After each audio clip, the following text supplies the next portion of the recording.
आम लोगों के लिहाज से या कि ये कहें कि समाज के हित के लिए अच्छी खबर यह है कि अब सियासत में बात मुद्दों की होने लगी है।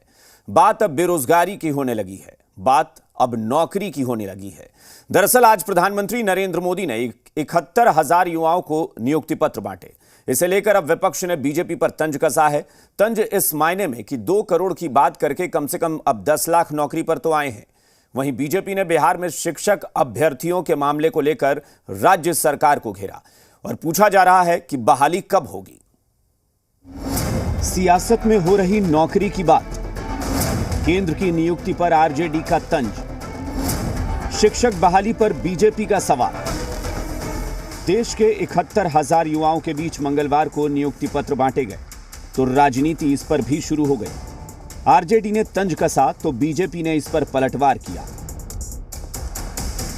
केंद्र जो है ये अनार उगा के हर साल 1 एकड़ की जमीन पर 10 लाख कमा रहे हैं। उनसे सीखना है तो फ्रीडम ऐप को अभी डाउनलोड कीजिए। नियुक्ति पत्र बांट रही है तो इससे बड़ा बात क्या हो सकता है कि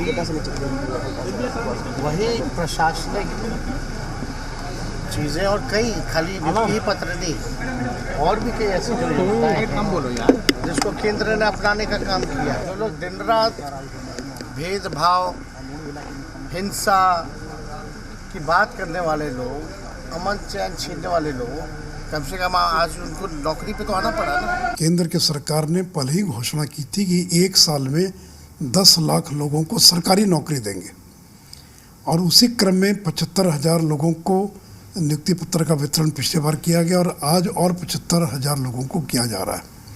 तो जो हमने वायदा किया है, हम 1 साल में 10 लाख लोगों को सरकारी नौकरी देंगे। जो बीजेपी ताल ठोक कर 1 साल में 10 लाख नौकरी की बात कर रही है, वही बीजेपी 2 करोड़ नौकरी का वादा कर चुकी है, जो अब 10 लाख पर आकर सिमट गई है। तो कथनी और करनी में फर्क होता है और यह फर्क सिर्फ दिल्ली में ही नहीं है बल्कि बिहार में भी है। जिन शिक्षक अभ्यर्थियों के लिए आरजेडी खड़ी रहती थी, आज वही शिक्षक अभ्यर्थी बीजेपी के पास जाकर नौकरी की गुहार लगा रहे हैं, क्योंकि सत्ता में आने के बाद आरजेडी शायद इन अभ्यर्थियों को भूल गई है।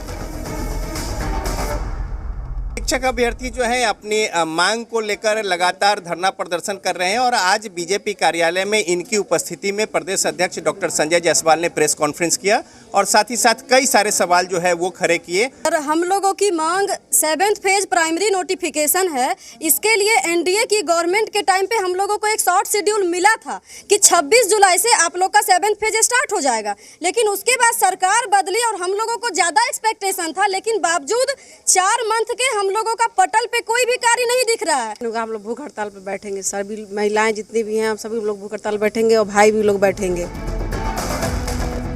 बीजेपी ने आरजेडी के सियासी खेल को अपने पाले में खींच लिया है। अब वो भी बिहार में नौकरी के मुद्दे पर सरकार को घेरने के लिए तैयार है।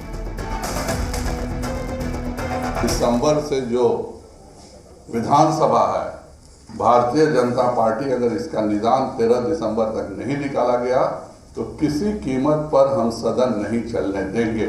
और ज़्यादा से ज़्यादा लोगों को सरकारी नौकरी के अलावा भी रोजगार की व्यवस्था हम लोग कराएं। आप लोग तो सब लोग जान रहे हैं। तेजस्वी यादव जिन नौकरियों की बहाली की बात कर रहे हैं, उन पर बीजेपी पहले से सवाल उठा रही है। बीजेपी तो यहां तक दावा कर रही है कि नौकरी का खाका तो एनडीए में खींचा जा चुका था, लेकिन नीतीश कुमार की मंशा ही साफ नहीं थी। नीतीश जी के मन में उसी समय था कि कुछ ना कुछ बेईमानी थी, तो वो रोज हमको कहते रहे कि आज करेंगे, कल करेंगे। हम लोगों का लगातार दबाव भी रहता था कि सरकारी नौकरियां दी जाए और उसी के तहत नौकरी बीजेपी सरकार दे या फिर महागठबंधन सरकार, नौकरी मिलनी चाहिए। और अब जो नौकरी की सियासत हो रही है वो युवाओं के लिए अच्छी बात है, क्योंकि पिछले कई साल से नौकरी का मुद्दा गायब था, लेकिन अब मुद्दे में नौकरी की बात है। उम्मीद है सियासत का असर जमीन। ये अनार उगा के हर साल 1 एकड़ की जमीन पर 10 लाख कमा रहे हैं। उनसे सीखना है तो फ्रीडम ऐप को अभी डाउनलोड कीजिए।